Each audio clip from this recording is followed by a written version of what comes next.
Yeah. Niko live kabisa kutoka hapa Malamba Mawili. Moja ya kitu ambacho nataka nizungumze leo ni kuhusiana na uchaguzi ambao unaufanya. Uchaguzi ambao unaufanya kwenye maisha yako hauishii kwako peke yako. Uchaguzi unaofanya kwenye maisha yako sio kwa ajili yako peke yako.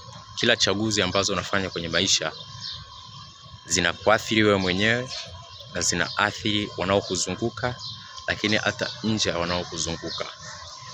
Hii ni kanuni au ni law of life, kwamba ukifanya chaguzi ambazo ni njema, ni nzuri, basi zitakuathiri positively wewe na wanaokuzunguka.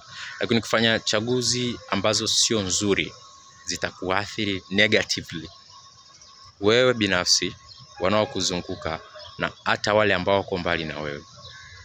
Kuwa makini na chaguzi ambazo unazifanya, kwa sababu kila chaguzi unaofanya ina maana sana kwenye maisha yako.